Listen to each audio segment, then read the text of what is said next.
so much. It is a pleasure to come up here and share again. I do think I'm organized.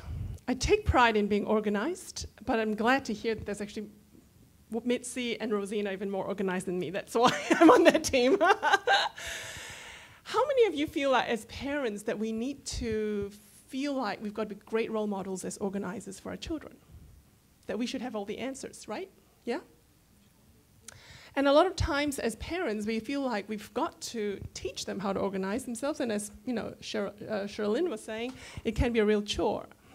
So my message here today is actually a little bit different. I'm actually saying that perhaps mums and dads don't always know the best. Mums and dads may not always have the answers.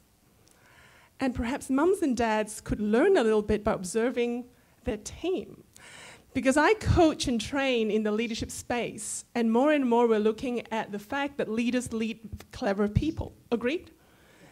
And a lot of people get promoted to leadership roles without having any training. They kind of got promoted because they were good at their jobs, and suddenly they have to people manage. Parents are a bit like that. You suddenly have a child, and you're expected to know how to parent. You expect to have great organizational skills. And in fact, you need to teach them. So one of the key things that I'm quite comfortable in telling leaders that please be vulnerable. Please be able to be open and let them know if you need, you need their help.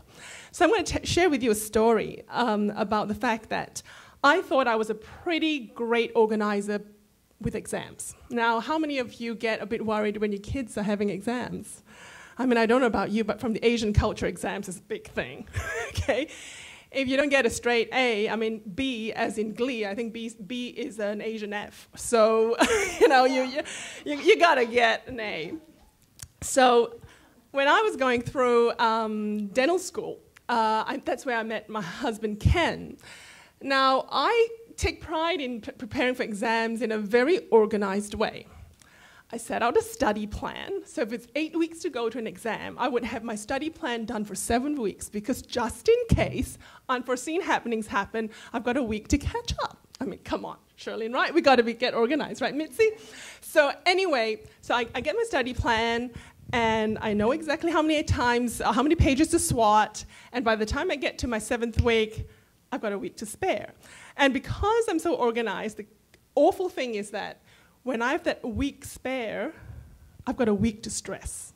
Because it's too hard. It's not part of the plan to go back and study the 7 weeks. So I've got a week of nervousness. So I might be very prepared for my exams, but I'm highly strung on that last week. On the other hand, I've got my husband, who is basically a crammer. How many of you are crammers before exams? No show of hands. And how many of you are planners, just out of interest to see who are anally retentive like me? Okay, now there's my husband who's a crammer. And what he does is that he plays volleyball, he does everything until about a week before the exams, and he thinks, oh my God, what do I need to do? So he studies night to noon, does summary sheets. How many of you do mind maps of summary sheets, right? Okay, because just in case you haven't covered everything just before the exam, but when you're in the car, parking your car, you whip out your notes and cram until, goodness, it's 1:45, I better get to the exam hall, right? So that's Ken, okay? That's how he prepares for exams. So we as the story goes, fast forward to now, we both graduated dental school with flying colors. He's an amazing dentist. I actually quit, so I don't know why I did that anyway, but it was a great lesson in actually discipline. So, okay, so the two of us graduated. So we must have been effective in our exam prep. Would you agree? And we'd probably be great at teaching it. Along comes my son, Jet.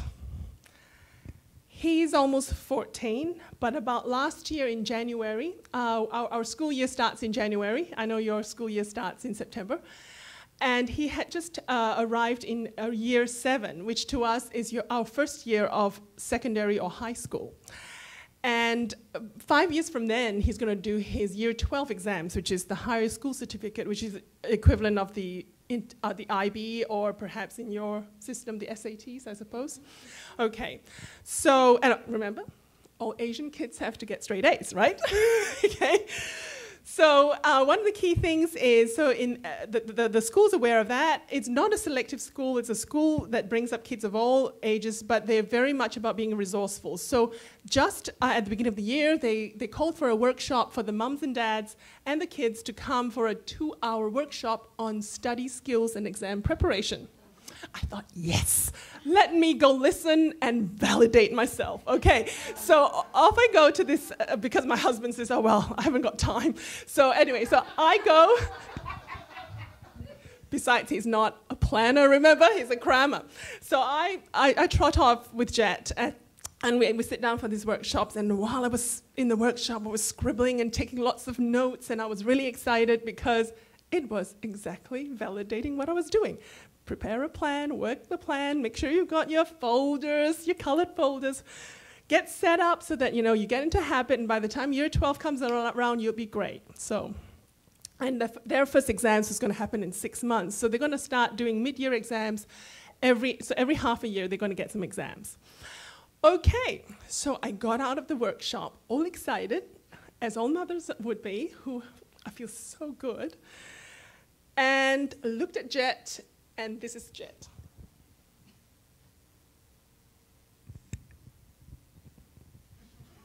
Mom, please don't even think about organizing me. I told you he reads me like a book. And you should have seen my poor little face drop. But I have said that I would let them express themselves, right? So I said, really?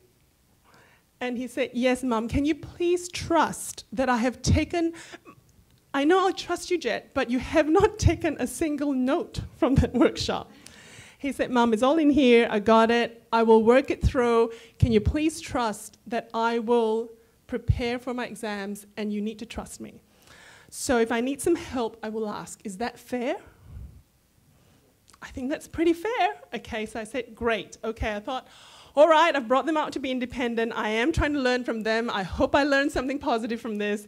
So along the year rolls on. I did sort of hope that he'll talk to me about it. Nothing happens.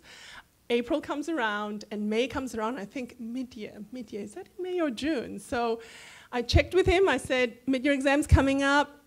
Can you tell me when it is? He said, yes, it's in May, Mom. I've got my timetables. I've got my schedule. I'm okay.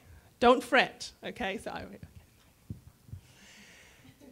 then I didn't check further. I was still a little bit apprehensive, but I trusted Jet would do the right thing.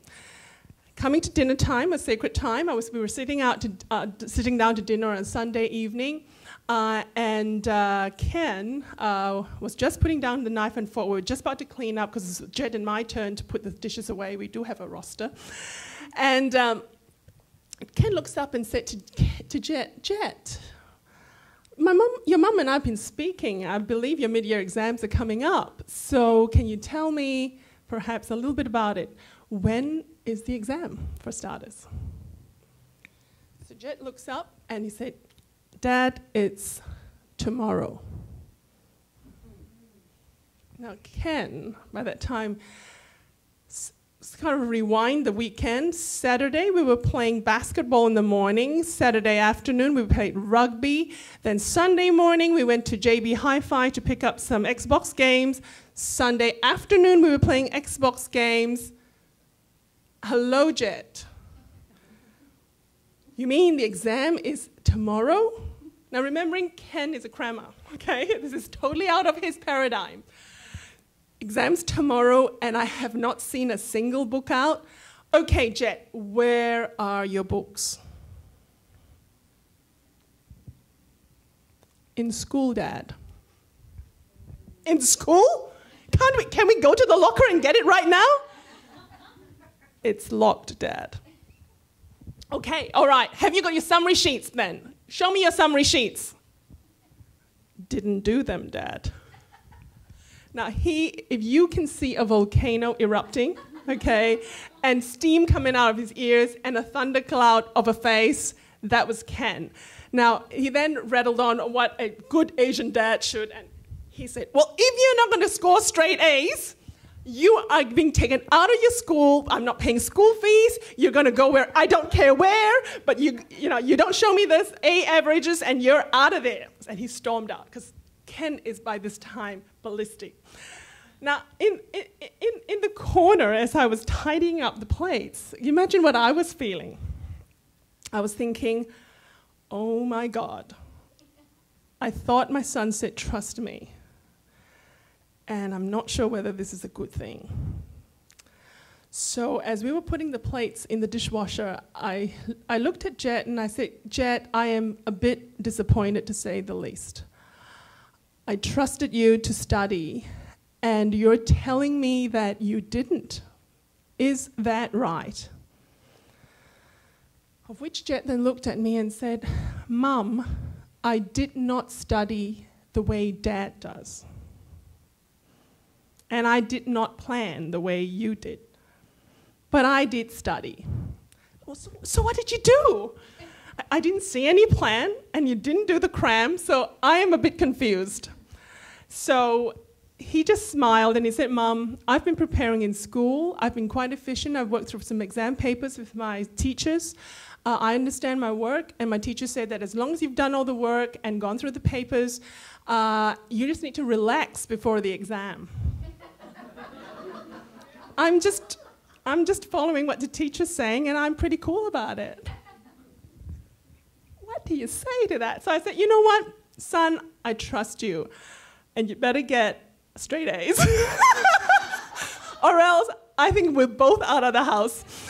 Anyway, cut a long story short, the exam came and went. The results came 4 weeks later, and Jet scored 92.5%, which is an A average.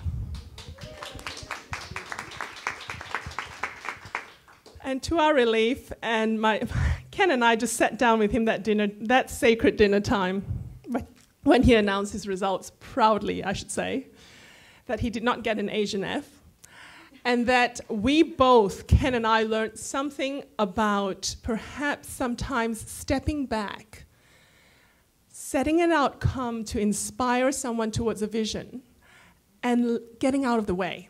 Because we both learned that both our methods were highly stressed ways of exam preparations, but Jet cruised through in his own way, reasonably stress-free. So we learned something that day. And I think key thing here is parents are leaders, and leaders are parents. And we do need to inspire our children, not just by sharing or getting clear on a vision, and then getting out of the way and letting them explore. And if they want your help, they will ask. If they need a coach, we can ask them questions, but we don't need to give them answers. Because if we give them answers, then we've limited their learning. And guess what? We've limited our learning. So partner with your children. And like Shirin was saying, let's strategize with parents. I work with parents, and this is by accident that I'm doing parent coaching, because working in the business field, in leadership, I work with leaders that usually hire me to get business results in dollars and cents. But within 2 or 3 sessions of coaching, they usually start talking to me about their third marriage that failed and the teenage daughter that's not talking to them. And I think I've accidentally fallen into parent coaching using leadership models. And I dare say with pride that I say to them, I may not have a PhD in child psychology. I'm just a dentist, for goodness sake. And instead of putting a smile on your face on the outside, I've hopefully put a smile on your face on the inside by the work that I do. And my lessons on leadership has not come from an MBA program, although I do use leadership models. But my greatest leadership lessons have come from my home tribe. So partner from your children, inspire them to great heights, and step out of the way, because you too might learn something.